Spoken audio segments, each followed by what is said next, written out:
Bem-vindo à sexta temporada do PQU Podcast, um podcast para psiquiatras em formação.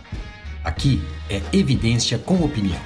Eu sou Luiz Alberto Etten e é uma satisfação tê-lo como ouvinte. Este episódio foi gravado remotamente, devido à necessidade de distanciamento social, e enquanto durar a fase vermelha do Plano São Paulo de Retomada Consciente, as gravações do PQU Podcast serão feitas à distância. Lamentamos eventual perda de qualidade do áudio e contamos com a sua compreensão. Nesse episódio, vou apresentar um case, como dizem publicitários, consultores e outros profissionais, para se referir a uma ocorrência de sucesso ou a um trabalho marcante que se prestam ao aprendizado de quem está buscando referências. Até imagino o ouvinte se perguntando: nossa, será que ele vai falar de algo novo no tratamento dos transtornos psiquiátricos? Mas não. Até porque faz tempo que isso não acontece. O case aqui é de marketing mesmo. Mas a história vale a pena e permite reflexão sobre vários aspectos relevantes da nossa prática. Antes de continuar, permita-me relembrar que o PQU Podcast é uma iniciativa independente do Vinícius e minha, realizada com recursos próprios, com o objetivo de divulgar e discutir informações que consideramos de interesse para o psiquiatra em formação, sem nos furtarmos a dar nossa opinião sobre elas. Se aprecia nosso podcast, fale sobre ele com amigos e colegas. É a única maneira que temos de aumentar o alcance dele. Muito bem. 5,2-clorofenil 1, 3-diidro-7-nitro-2H 1, 4-benzodiazepina 2, 1 são o nome e sobrenome completos do bom e velho clonazepam. Bom nem tanto, como se verá, mas certamente bem mais velho do que se pensa.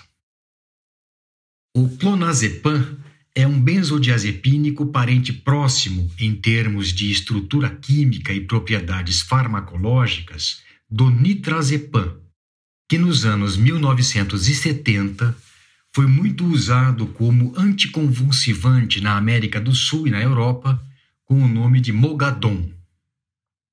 Aqui, logo de cara, um parêntese. Todos os benzodiazepínicos têm 4 propriedades em comum. Eles são sedativos, ansiolíticos, relaxantes musculares e anticonvulsivantes. Dessas propriedades derivam seus efeitos terapêuticos e colaterais, que são relativos, pois o que é efeito colateral em um caso pode ser um efeito desejado em outro. Os benzodiazepínicos variam, todavia, quanto ao balanço dessas propriedades, como também em relação à farmacocinética, especificamente à potência, meia-vida de eliminação e grau de complexidade do metabolismo. Todos os benzodiazepínicos têm também efeito desinibidor, que explica a ocorrência de descontrole emocional e mesmo de episódios de agressividade e violência paradoxal em algumas pessoas. Muito bem, feito o parêntese, vamos adiante. O clonazepam foi patenteado em 1964 e lançado comercialmente em 1975. Nessa época, o clordiazepóxido e o diazepam, os primeiros benzodiazepínicos, lançados em 1960 e 1963, respectivamente, estavam no auge, já consagrados no tratamento de estados de ansiedade, de insônia, de espasmos musculares, de abstinência de álcool e de crises de ausência. Os 3, clordiazepóxido, psicocedin, diazepam, Valium e clonazepam, Rivotril, foram desenvolvidos e comercializados pelo laboratório farmacêutico suíço Hoffmann La Roche, conhecido mundialmente como Roche. Esse mesmo laboratório lançou no mercado, em 1974, o bromazepam, Lexotan, e também em 1975 o flunitrazepam, o roipinol, respectivamente como ansiolítico e hipnótico. O que fazer então com o clonazepam em um mercado tão saturado e já dominado? O marqueteiro tem solução para tudo, e a estratégia foi direcionar a sua propagação para neurologistas como uma medicação no tratamento de epilepsia. Em artigo publicado em 1976 na Drugs, até hoje revista médica muito conceituada, Finder e colaboradores afirmam que, abre aspas, ele, o clonazepam, possui amplo espectro de atividade contra vários tipos de epilepsia e é eficaz em muitos pacientes cuja condição se mostrou resistente a outros antiepiléticos. Fecha aspas. Mais adiante, entretanto, os autores fazem uma previsão que se mostrou acertada. Abre aspas. Parece pouco provável que ele venha a substituir a fenitoína e os barbitúricos no tratamento de epilepsias tipo grande mal ou motoras focais. Fecha aspas. E já observaram que, abre aspas, o sucesso terapêutico inicial com o clonazepam pode ser seguido de perda de efeito, mas o benefício pode ser restaurado, pelo menos em parte, por interrupção temporária e reinstituição do tratamento. Fecha aspas. Ou seja, cá entre nós, nem anticonvulsivante de primeira linha ele era. No Brasil, a situação não era diferente. No livro Benzodiazepines, Today and Tomorrow, derivado do primeiro simpósio internacional sobre benzodiazepínicos, promovido pela Associação Brasileira de Psiquiatria, sob a presidência do Dr. Ulisses Viana Filho, e realizado no Rio de Janeiro em setembro de 1979, fica claro que clordiazepóxido, diazepam, bromazepam e lorazepam eram utilizados na clínica por diversos especialistas para alívio de sintomas de ansiedade neurótica e quadros psicossomáticos, enquanto o clonazepam era indicado em alguns casos de epilepsia. Algumas curiosidades mais dessa fase dos primórdios do uso clínico do clonazepam.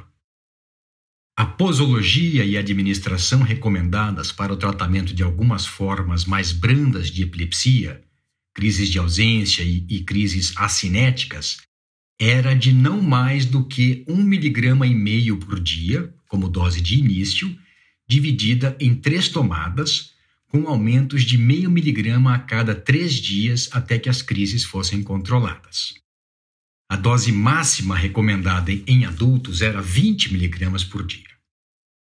Já nessa fase, se observava, dependendo da duração do segmento, perda de seus efeitos anticonvulsivantes em 11% a 100% dos pacientes.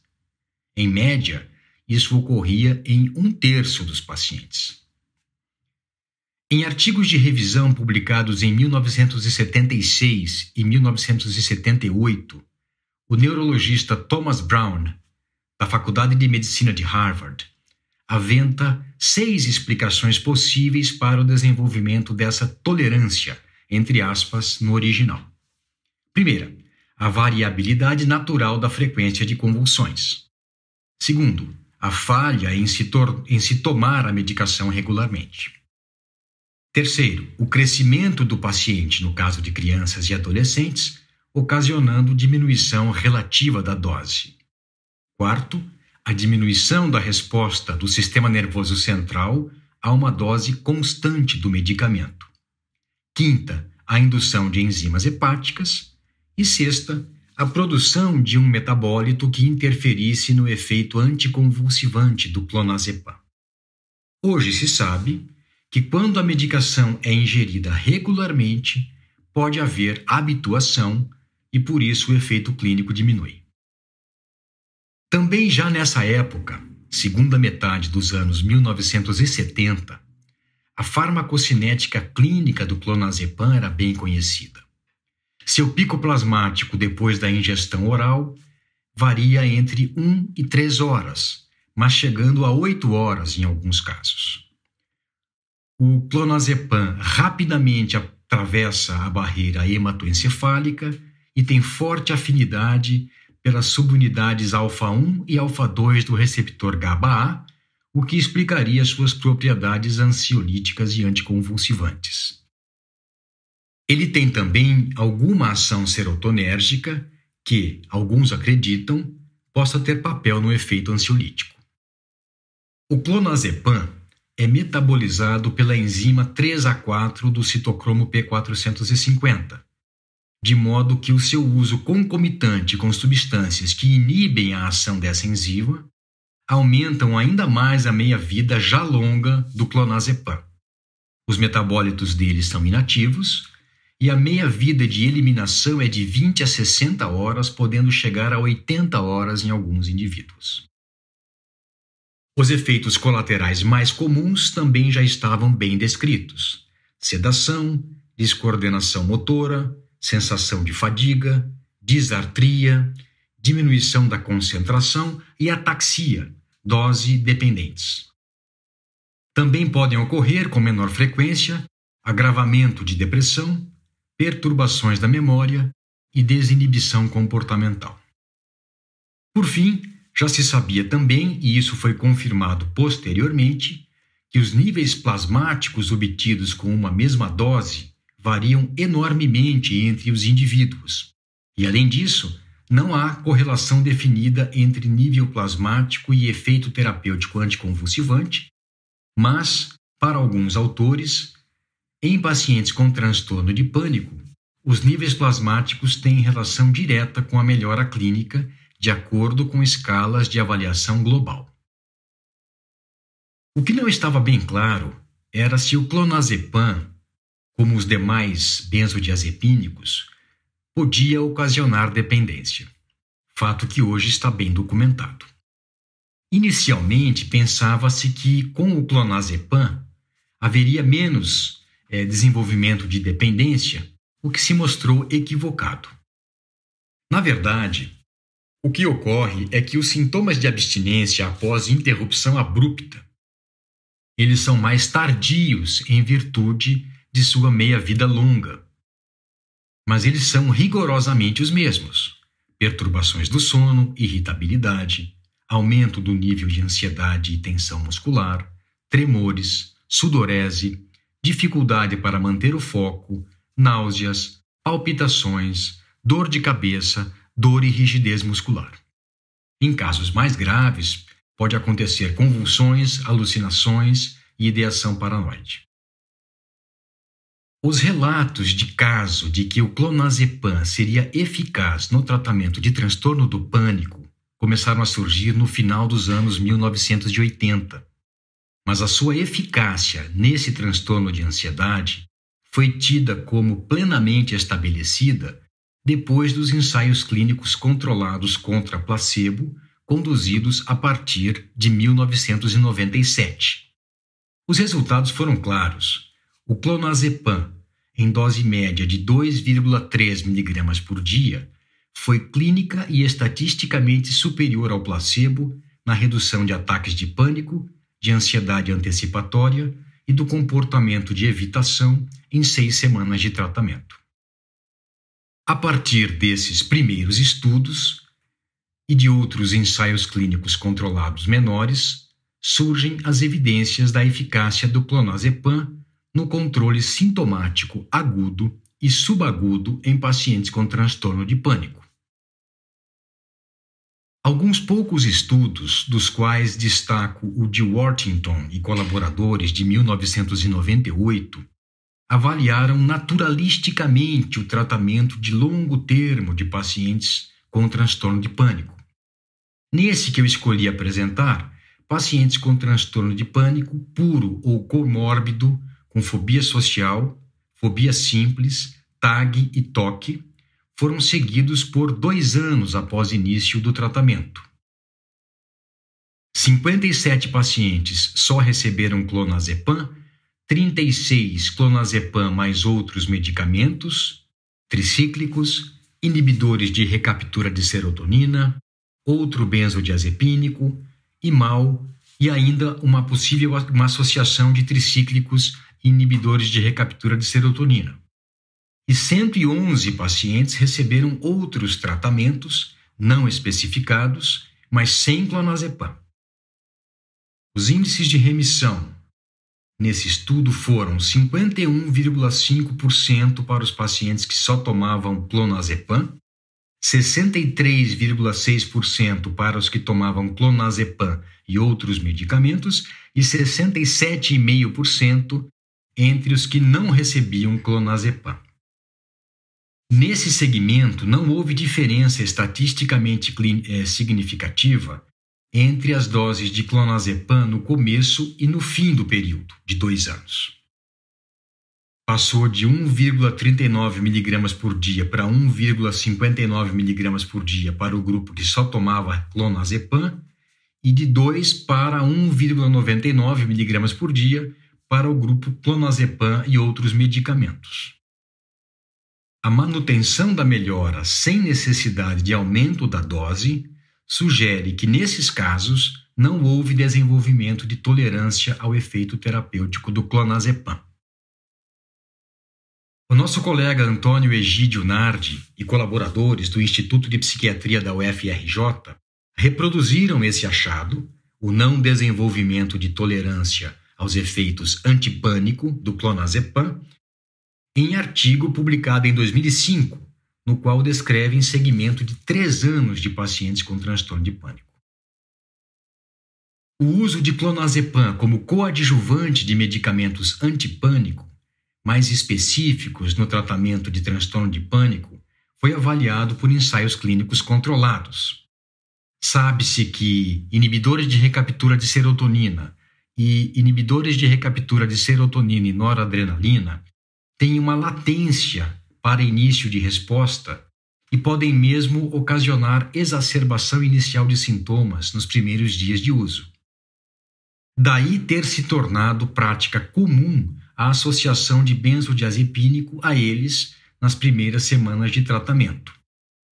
Os resultados dos ensaios clínicos controlados mostraram que o clonazepam, utilizado nas primeiras 4 semanas de tratamento, com sertralina em um estudo e paroxetina em outro estudo, em dose média de 1,5 mg por dia, seguido de retirada gradual ao longo de 3 semanas, acelera a resposta ao tratamento e é uma estratégia útil nesses casos.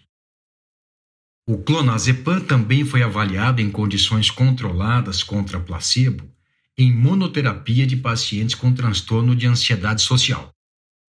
Davidson e colaboradores, por exemplo, observaram que depois de 10 semanas de tratamento, o grupo que recebeu clonazepam em dose máxima de 3 mg por dia obteve 78% de taxa de resposta, enquanto no grupo placebo esse índice foi de 20%. Atentem bem, resposta e não remissão. Em nosso meio, o falecido professor Márcio Versiani, do Instituto de Psiquiatria da UFRJ, publicou artigos sobre o segmento de 40 pacientes com transtorno de ansiedade social tratados com clonazepam por 16 semanas, em dose média de 4,8 mg por dia, em que 86,8% deles apresentaram melhora robusta em relação a como estavam no início do tratamento. Em contraste com o que se observou em pacientes com transtorno de pânico, Siddharth e Stein não observaram ganho terapêutico com a associação de clonazepam, até 2 mg por dia, à paroxetina, em comparação ao grupo paroxetina mais placebo, em ensaio clínico controlado de 10 semanas com 28 pacientes com transtorno de ansiedade social. Além disso, ensaios clínicos controlados revelaram que o clonazepam não é eficaz em monoterapia em pacientes com TOC e nem proporciona ganhos terapêuticos quando associado aos inibidores de recaptura de serotonina, na verdade, a sertralina, quando usado nesses pacientes. Na revisão que fiz para preparar esse episódio, encontrei também ensaios clínicos controlados da associação de clonazepam com fluoxetina versus fluoxetina e placebo no tratamento de pacientes com depressão maior. Não é de se surpreender que a associação com clonazepam proporcionou maior alívio, estatisticamente significativo, das manifestações de ansiedade e das perturbações do sono associadas ao quadro depressivo. Muito bem, o uso de clonazepam em casos de transtorno de ansiedade social, de TOC, de acatesia causada por antipsicóticos, de depressão com sintomas de ansiedade, de insônia, como coadjuvante de antipsicóticos no tratamento de mania aguda, no tratamento de quadros psicossomáticos e de síndrome de pernas inquietas, de bruxismo, de labirintopatias e de tínitos, ou de discinesia tardia e enxaqueca, é off-label. Não há comprovação segura de que ele seja eficaz e muito menos de que, nesses casos, a relação custo-benefício seja compensadora. Outro uso bastante frequente do clonazepam na prática é para amenizar reações de abstinência quando da retirada de benzodiazepínicos utilizados cronicamente, notadamente os de meia-vida curta, alprazolam e lorazepam, e ultra curta, triazolam e midazolam. Nesses casos, a substituição por clonazepam, ou na verdade por qualquer outro benzodiazepínico de meia-vida mais longa, em dose equivalente à que o paciente utilizava do outro benzodiazepínico, seguida de descontinuação lenta e gradual ao longo de semanas ou mesmo de meses, proporciona um risco muito menor de ansiedade rebote e de manifestações de abstinência. Tudo bem até aqui? Percebeu algo digno de nota nos resultados dos estudos que apresentei? Não? Os ensaios clínicos e principalmente os relatos sobre o uso do clonazepam nessa diversidade de condições, para muitas das quais ele nem é aprovado, não passou despercebida ao laboratório Roche, que passou a propagá-lo mais amplamente. Como consequência, ele é hoje um dos mais vendidos em todo o mundo. Chegou a vez dele depois do auge do Librium, o nome mundial do clordiazepóxido, e do Valium nos anos 70 e princípio dos 80, do Lexotan, fim dos anos 80 e começo dos 90, e do Frontal, este de outro laboratório, que teve seu apogeu nos anos 1990 e na primeira década dos 2000. Nos Estados Unidos, o clonazepam é o segundo benzodiazepínico mais vendido, atrás do alprazolam, e em nosso país é um dos medicamentos mais prescritos, segundo a Anvisa. Ocorre que os benzodiazepínicos são uma classe bastante homogênea em termos de estrutura química, mecanismos de ação e efeitos farmacológicos. Seus membros, como já falei, diferem em termos de farmacocinética e balanceamento das diversas propriedades que todos possuem. Ou seja, o que se vê de resultados com o clonazepam provavelmente vale para os outros benzodiazepínicos, desde que respeitadas suas características farmacocinéticas. É o que se observa no transtorno de pânico, por exemplo, em que o alprazolam também se mostrou muito eficaz. Só que esse benzodiazepínico, o alprazolam, pela sua meia-vida curta, precisa ser administrado pelo menos 3 vezes por dia. E mesmo assim, pode haver flutuações de nível plasmático que dificultam o controle dos sintomas, enquanto o clonazepam, pela sua meia-vida longa, pode ser administrado até uma vez só por dia.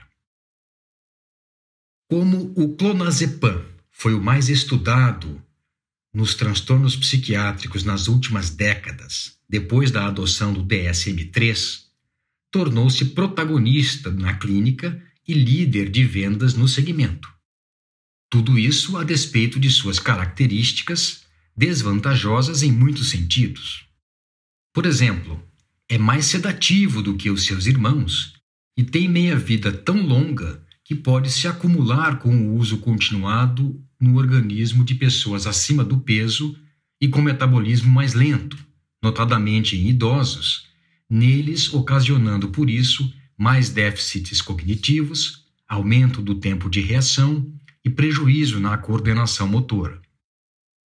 Além disso, parece mais comumente ocasionar uma sensação de bem-estar, de euforia leve, de curta duração, mesmo em doses terapêuticas, que facilitaria a continuação de seu uso além do necessário. Por fim, achei que você gostaria de saber algo de minha prática pessoal. Raramente prescrevo o clonazepam como primeira opção de tratamento coadjuvante de transtorno de pânico e de depressão com sintomas de ansiedade. Dou preferência a benzodiazepínicos com meia-vida intermediária e, como meta inicial, utilizo-os por não mais de 8 a 12 semanas. A meu ver, são medicamentos sintomáticos, proporcionam alívio rápido e transitório de manifestações de ansiedade e não há por que mantê-los no esquema terapêutico se houver tratamento mais específico e comprovadamente eficaz para o transtorno psiquiátrico que o paciente apresenta. Se ele já chega para primeiro atendimento tomando esse medicamento, eu nem sempre faço disso um problema, a não ser que os efeitos colaterais estejam dificultando a recuperação do transtorno psiquiátrico primário ou causando acentuado prejuízo no funcionamento. Eu penso também que, se ele é útil no manejo de quadros de dependência dos seus parentes de meia-vida mais curta, deve ser reservado como estratégia de substituição e posterior suspensão nesses casos. Se o paciente se torna dependente de clonazepam, se apega a ele, será muito difícil fazer o caminho inverso, substituí-lo por outro benzodiazepínico para facilitar sua descontinuação. Mas há estudos, um deles do grupo do professor Antônio Egídio Nardi, mostrando que protocolos de retirada bastante lenta, se valendo da apresentação em gotas ou de comprimidos de 0,25 mg de clonazepam, são exequíveis e eficientes. E com essa consideração, finalizo esse episódio em que apresentei dados de farmacologia clínica do clonazepam, patinho feio que se tornou campeão de vendas, um case de sucesso da indústria farmacêutica, demonstrando o poder do marketing. Também, eu mesmo, escutando o que acabei de dizer, lembrei-me do que disse no início desse episódio. Um case se presta a aprendizado. Pois então, não se iluda. O que aconteceu com o clonazepam é válido para outros medicamentos utilizados na prática psiquiátrica e na de outras especialidades médicas, já no mercado ou que estão por vir. Fique atento. O conhecimento fundamentado e a capacidade de análise crítica das evidências de qualidade são as maiores armas contra engodos e modismos. Um abraço e até a próxima. Acesse nossa página no Facebook e siga-nos no Instagram para ficar por dentro de tudo o que acontece no PQU Podcast. Confira em nosso site www.pqpodcast.com.br todos os episódios já publicados, com as respectivas referências, organizados por data, autor e sessão. O PQU Podcast agradece sua atenção.